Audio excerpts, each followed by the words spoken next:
I'm George Baker, and this is how you sell without selling out. Rogers that.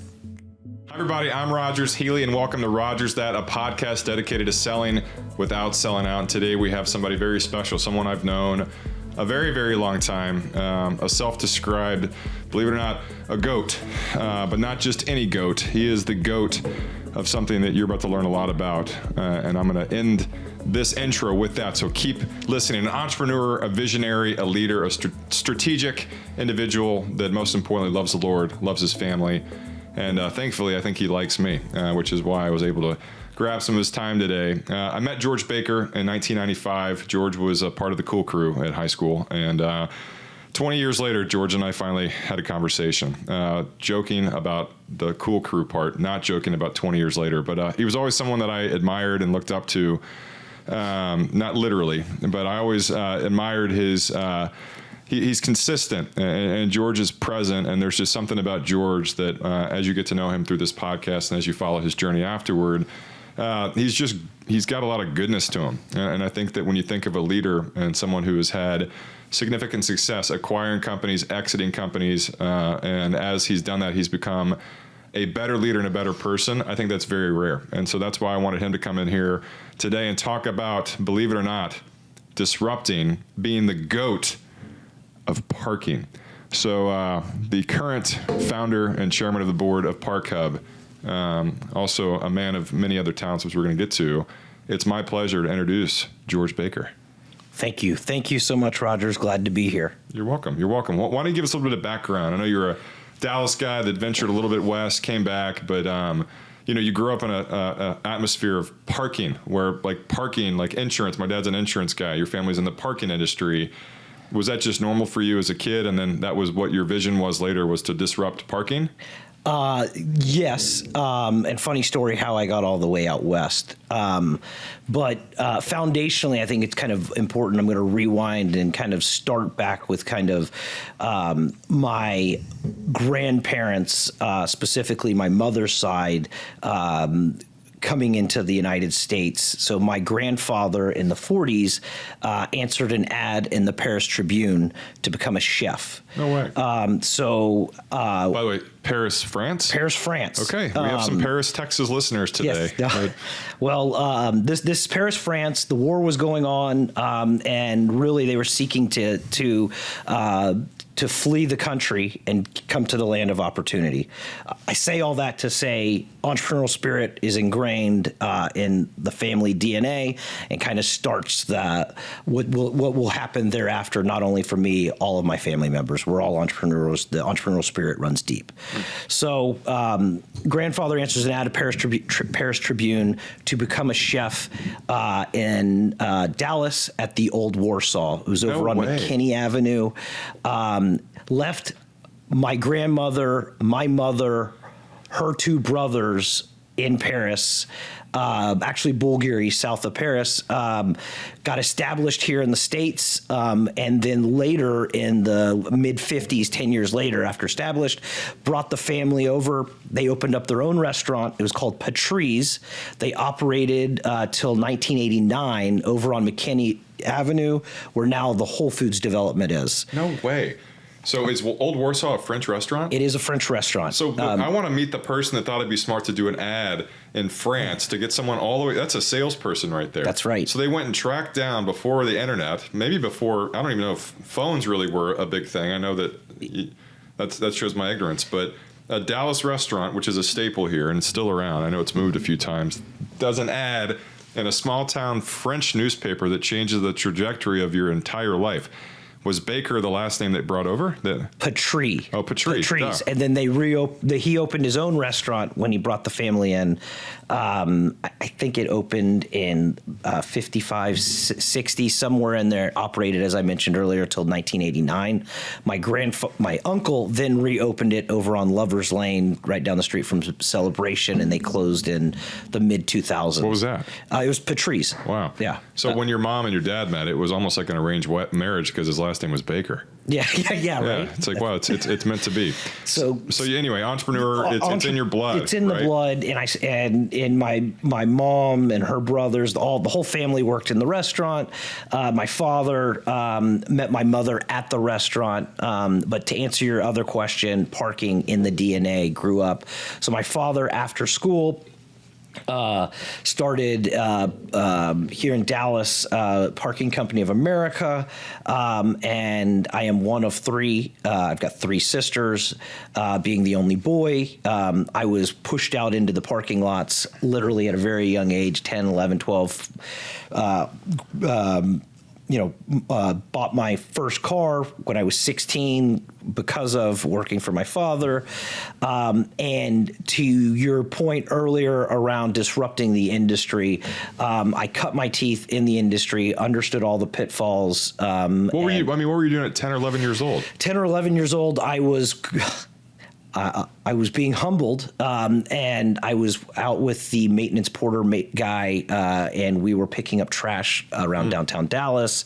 We were literally sweeping the parking lots to be prepped for maintenance, specifically stripes, and where my sisters were on the other side in the office, and at that then time, and then really till recent, it was a cash-heavy business. They had these honor boxes with these metal slits, and you'd slide the dollar bills in. And they had literally a bill stuffer that would slide in. So you would take the cash receipts from this metal box, take it into the corporate office where there was a vault. And so my sisters, while I'm out sweeping lots, they were literally counting money. So. You got the short end of the stick. That's my point. So you're in the family business. You're observing this thing literally from picking up trash to watching people stuff dollars into the, whatever you call it, the honor box. And, you go to college and you drive 990 miles west because that's the furthest you're allowed to go. You were an architecture major. It was a blessing. You had friends that you grew up with that were fraternity brothers. And, it kind of sets you up. But then you come back knowing that it's ingrained in you, parking, entrepreneurship, working in the family business. What was that moment where, if you look at his hat, he's a business owner and he's been a part of this. But what was the moment where you realized there was something not necessarily bigger, but you had a calling? Yeah. So 2003, come back, begin to work for the family, managed all facets of the various operations. So I ran Southern Methodist University athletic events. I ran Dallas Love Field Airport. I was running portfolios of commercial office garages for JLL, Crescent Court, and kind of the fundamental problem friction in which I had across all of these was you're dependent on the labor, you're dependent on the reporting, it's high cash volumes, everything is there's friction everywhere, both on the operational side and as a consumer. Anybody that's ever parked anywhere, it's how are you discovering it and how are you transacting, right? I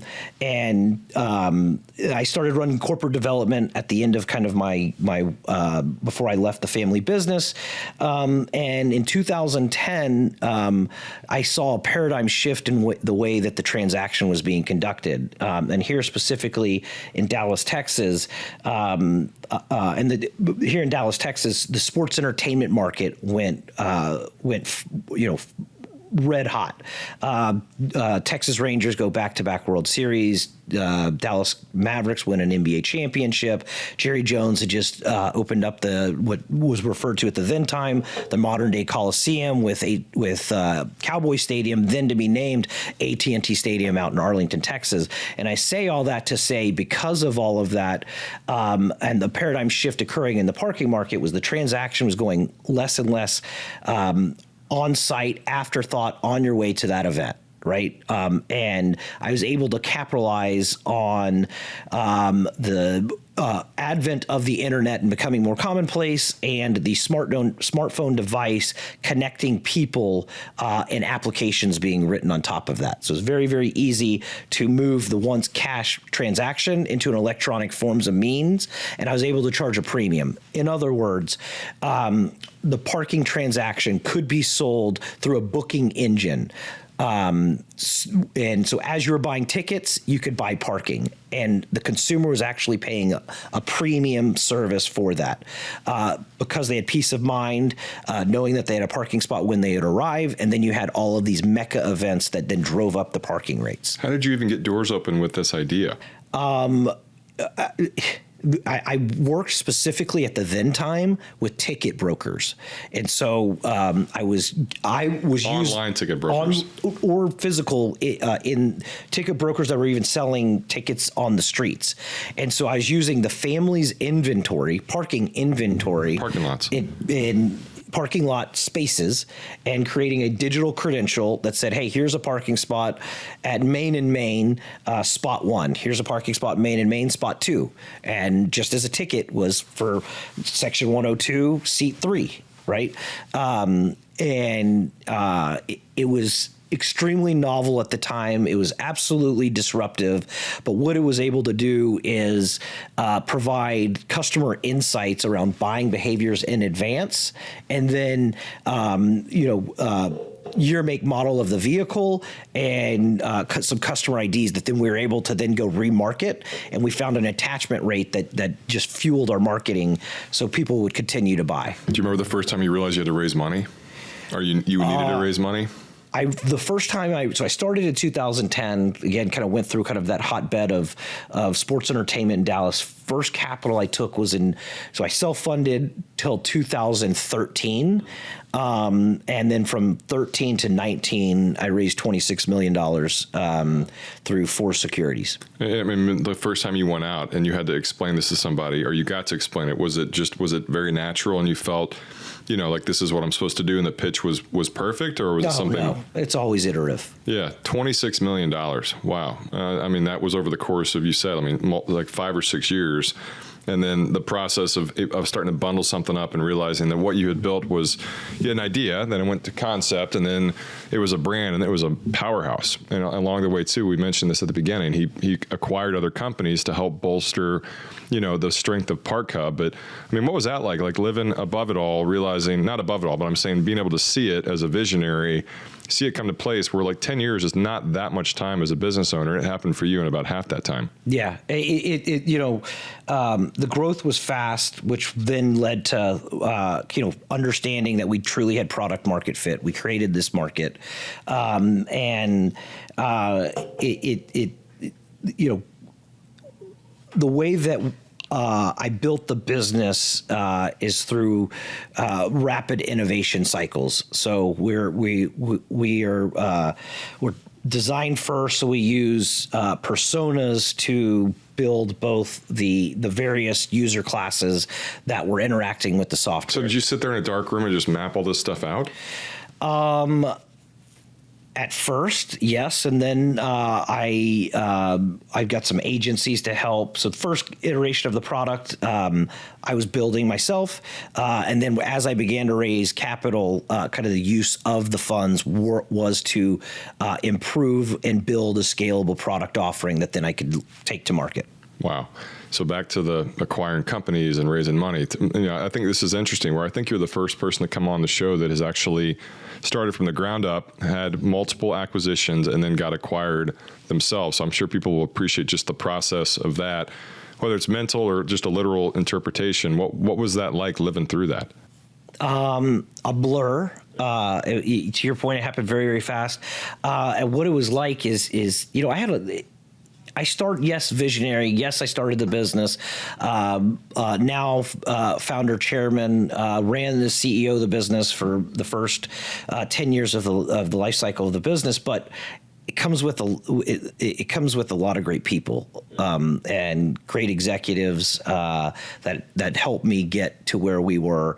Back to the kind of the design process. We used 2 kind of cycles of feedback to improve the software. One was on the sales side, and the marketing side, what needed to be there in order to buy, and the other side was on the customer support side, where the product was breaking, and that went into the blender to build and iterate upon the product. Important to note, also disruptive into the industry is we were building on a subscription base. So as the Dallas Cowboys asked for an improvement, so did the Texas Rangers get that. So did the San Francisco 49ers. Similarly, what USC was asking for, so did SMU, so did University of Texas get from a Did you have product any competition at all? We didn't get competition until about 2017. Wow. So were you just living the life? I mean, for that 5-year run where you were just like, this is a joke. I'm the only one doing this. What am I missing? I didn't think that. I was market captured. I think the investor base was what are we missing? Why? How is this opportunity? Such They're going to come for you eventually. Yeah. Yeah. Well, what do you think? We got competition now. Yeah. But that's why you acquire businesses. So as an example, Spot Hero, large capitalized Insight Ventures backed, raised $170 million. I was able to work with Mark Lawrence, the CEO there, and founder and CEO, by his handheld point of sale business, because I wasn't losing business to him. It was delaying our sales cycle and or driving down my cost, because I was discounting my services to get the client. So he sold me his business line. He stayed on the reservation side. I stayed on the B2B enterprise SaaS side, and we created some co-opetition there. Co-op. I've heard that word twice today, and I've never heard it before this morning. My buddy David Darian said co-opetition. I was like, oh, I like that. I'm going to put that in my head. In real estate, my background, there's no such thing. Yeah. Like you either want... High tides raise all ships. Yeah, right? listen, I agree, man. I agree. And I think this is, again, why I wanted to do this was for my own personal well-being, too, because I just was like, oh, my gosh, why is everybody just wanting everyone else to lose and they're the only winners? There's more to life. Yeah, conscious capitalism is important. Wow, look at that little George nugget. Look at that. Okay, so what are the ingredients of somebody to build a company to that kind of significance? If you had to go describe them, 5 traits, 5 words, whatever their headspace is like, what do they think? 5 traits, 5 words. Resilient. Oh, hell yeah. Right. Passionate. You absolutely have to be a empathetic leader. You have to listen. And you have to be able to take feedback. Mm-hmm. Because you will pivot frequently, and you have to be able to understand and recognize that failure is not fatal, and it's not final. You gotta have the courage to continue to go and be passionate about what you believe in. And the other thing I say is the vision has to be crystal clear across the organization, right? Like everybody has to know what that North Star is. You've got to know, where are we going to be, especially early days in building a business. Where are we trying to be 10 years from now? Where do we need to be from a 5-year, 3-year target, whatever that ends up looking like? And then you absolutely have to have a 1-year plan and then accountability around all that. So as a fellow business owner, I'm attached to my companies and I feel like I'm, they're family in a way. But when you got to the point where it was time to consider an exit, did you have any like that nauseous, like I'm leaving behind my children feeling that, you kind of battled with it? It was a struggle, but I never built the business to retain the business. When I took in the capital, I knew I had to return the capital. And when you take capital, you have to set expectations on a time horizon by which you return the capital, right? And sometimes that's contractual. You'd be a great politician. It was like, I feel like you need to like hold a pen or something when you say that. That was very well said. You are exactly right, Mr. Healy. You are guaranteed to get your money back as soon as possible. Asterisk possible is going to be the whole as soon as possible. So I knew the time was right. So 2019, we did our Series B, and again, built the technology stack for commercial parking because of the mismanagement and the leakage around cash, and bringing in fundamental business processes that drive business intelligence. By driving the business intelligence, you create operational efficiencies that then drive and improve revenues. So 2020, we all know March 13th, the pandemic hits, right? Our core market, sports entertainment, absolutely shuts down, right? Parking, commercial parking, no one is driving anywhere. But people were going out. They were camping. They were going on hikes, and they were going to the beaches. The beauty about software and technologies is when you have a product and you can apply it to a tangential vertical, such as camping. A campground has campsites that looks very similar to a parking lot that has spaces. A ski resort has a fixed amount of passes that they could have on a lift. So the fundamentals behind the product and the technology stack is inventory management that drives fan journey mapping, customer journey mapping, understanding who the demographic data around the individuals are, and it's credentialing, right? And so when I bought a campground business, Bonfire, that year, used it as the brand, sold in our technology, the Park Hub technology, which we built. It was just a brand buy. And we grew 40% in 2020. My gosh. The following year, in 2021, we grew 60%. And you said you grew 40% in 2020. We grew 40%. And a big important note around kind of business fundamentals is the addressable market associated with the opportunity. So parking, commercial parking, it's a $131 billion commercially transacted market, $50 billion to that of outdoor camping in state national parks, $30 billion in other outdoor activities, that's beaches, that's skiing.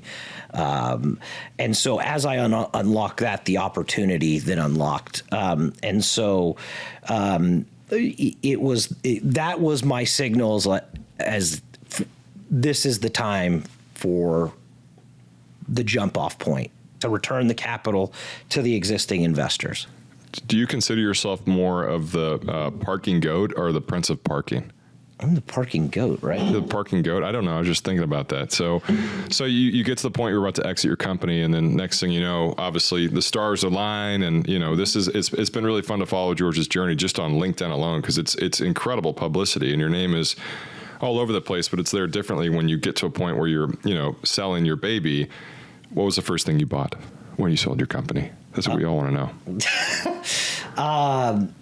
We bought a new home. So we moved. Oh, yeah. Well, that's a good win. What's the first thing you bought where you're just like, I have to get this and I have to celebrate, other than a home? What about, you have a lot of vests. Did you buy some new vests? I do have a lot of vests. So you bought a new home. I bought a new home. We traveled a lot. Yeah. But I'm not one, I'm pretty frugal. My wife's even more frugal. I'm just kidding. Yeah. But more important question, other than the vests, when you do that, I mean, did you find yourself throughout the process, like you pour your heart and soul into something for 10 years, really your whole life? You're the parking prince. You're the goat of parking. Your family's doing this. This is what is in your blood, and all of a sudden, poof, you're no longer the owner.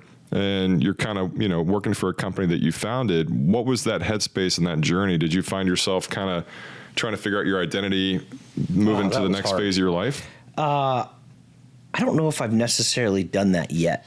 Is it happening right now? It's happening right now. Wow. To your point, yeah, my professional career, for all intents and purposes, has been built and ingrained kind of within Park Hub. But I guess to arrive at the selling of Park Hub, there was a lot of prayer, a lot of meditation, and I'm still processing, but I know it was the right thing to do. This is the part I tell you can't go back. The checks have been cashed. You can't go back. Yeah. Maybe you can have more kids and name one park and the other one like lot or hub. Be like, is that biblical? No, it's literally after parking lot, not lot. So to all of our friends that are watching this that either are on the verge of maybe starting a company or they're considering maybe exiting, what's the advice? Whether it's the best advice you've received from your family or, embracing the fact that you're living your destiny, which I think a lot of people kind of run from or they run scared, too. The best advice is be communicative with the stakeholders. That's internally to the staff and externally to the shareholders or equity holders or advisors or directors. So just quarterly group tax, just your own version of it? Yeah, it looks different at different times in kind of the business life cycle. But keeping people aware of what is going on. Yeah. And then how did you keep yourself aware of the fact that work was always secondary? My work-life balance for the first 80% of growing Park Hub was way out of whack. And I don't know, and I got to give props out to my wife, Chelsea, for the support and the rock that she has been through this. And even when we were dating, before I ever raised capital, she invested in the business. Really? Yes. Would you consider her maybe even a goat of wives? Absolutely. Goat fuel. Chelsea's fuel of choice. It's cool to think on it, huh? Yeah. And to press pause. I think that and George and I are both active investors and been able to do some stuff together. I was talking about this morning with Trey Bowles, and I was like, would you ever invest in a founder that's not all in the business? And they're like, absolutely not. Right? And then but then Trey made a good point to where I think a good business model is potentially therapy or whatever you want to use for people that are early founders. Right? Because there is no balance. I think balance is the hardest thing. I was single when I started my real estate company, and thankfully, my wife is extremely supportive and encourages me to work. But finding a way to turn it off is so freaking hard. It's so hard, especially like with parking and real estate.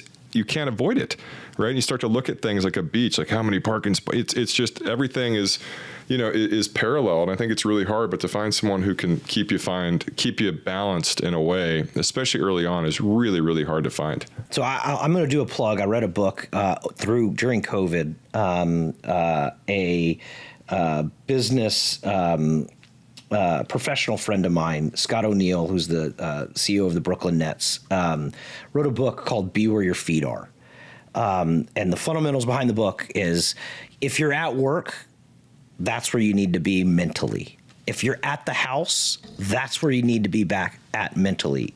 If you're in a social setting with your friends or business colleagues, that's where you need to be. And if you're not going to be there, then you don't need to be there. Is it weird that the first thing I think of is a Mike Brady quote from Brady Bunch? I remember him saying, like, wherever you are, there, or wherever you go, there you are, something like that. I don't know. I don't read books, but I watched a lot of Brady Bunch as a kid. Which one of the best episodes ever is the crossover episode when they promoted the Monkees. Fun fact about the Monkees, the first true reality TV show was not Real World. It was the Monkees. They went and casted all these guys to come together, which is a very underrated group. They should make it to the Rock and Roll Hall of Fame. And double fun fact, the first person to find out that my wife was pregnant with Henley was Mickey Dolenz, my buddy, the lead singer of the Monkees. Back to George Baker. George, as we get to the wrap up of this, maybe share a little bit more wisdom, obviously communicating with investors, but just being a leader and being intentional and being so well liked and so well respected. What's the advice you would give to people that maybe are, again, in this phase of discovery or maybe a little bit of confusion or doubt? What's the advice you would give them? I mean, believe in yourself. I mentioned earlier, don't be afraid to fail. Fail fast, pivot quickly, and do your best. I like it. It's simple. It's cliche for a reason because it works. What's your legacy? Family man, kids, believer. When you look back in 50, 60 years and you're most proud of something that you've done, what is it? I haven't done it yet. Oh my gosh, boom. That's it. We can't drop these because they're attached to the table, and if we adjust them, they're probably going to break. But if the mic was in his hand, it would be dropped. And then as the only guest to ever come on here, including my dad, that doesn't really have social media, how do we? My dad has an Instagram account. He's never posted, but whenever we do his video, we can do a collab. I will spin up an Instagram account hereafter. Well, how do we support you? How do we find you? How do we follow your journey? I'm on LinkedIn. Was that a question, Ron Burgundy? I'm on LinkedIn. Yeah. Okay. I don't know how to answer that. Okay, it's okay. A couple more questions from the audience. One of them asked, when you're investing in a business, what do you look for in a founder other than the fact that they're all in? What is your ticker? What is your thinker, not your ticker, but when you're investing in a company and a brand, what do you look for? The passion in which they're delivering to me or to others, kind of the fundamental business opportunity. What's the most exciting thing that you've seen that you've been a part of? Besides Park Hub? Yeah, I'm saying like a non-parking, investment or something that you want to add to your portfolio. I love what our friends Jeremy Stewart and Lila have done. Hari Mari. Little Highland Park Scots shout out. And they're just good people, believers, and they're building for the right reason. I love that. Cool. And then in closing comments, what maybe if there was a movie about your life story, who would play you in the movie and why? And then bonus question, what would be your theme song? John Cusack and Don't Stop Believing. Dang. First of all, John Cusack would have been also my answer, but maybe John Cusack can say anything because it's in front of a car, which has to do with parking. And so Peter Gabriel, In Your Eyes, was actually the song playing in the movie. But for all y'all that are watching, please message me when you know the name of the actual song that John Cusack had playing, because he was not a Peter Gabriel fan. So George Baker, the parking prince, the goat of the lots, the guy that's done it right. He saw an opportunity. He struck on it. He hit a grand slam home run. Last question, what's next? Once I light up that social handle, follow me. Influencer. He's going to be a vest blogger. Yeah. But what's next? What's next on the world list of worldly accomplishments? What could you possibly try to go and attack after this? I want to help other entrepreneurs. I had a lot of help to get to where I am, and there's a lot of pattern recognition just in conversations and opportunities, and I'd love to help and be a part of that. I love it. Actually, I do have one more question. What's your superpower? Listening. He listened when he responded with that. Wow, that's it. That's how you finish a podcast. Congratulations on your success. Park Hub, multiple other companies. Follow George's journey on LinkedIn. By the time this airs, he's going to have an Instagram account. Maybe the Prince of Parking is, if it's not taken, or the goat of lots. Just look up George F. Baker. George F. Baker. George F. Baker, an icon, a titan, a very real leader that has done it the right way. Congratulations. I'm proud to be your friend, and I hope you guys got some inspiration today from our friend, the goat of parking, George Baker.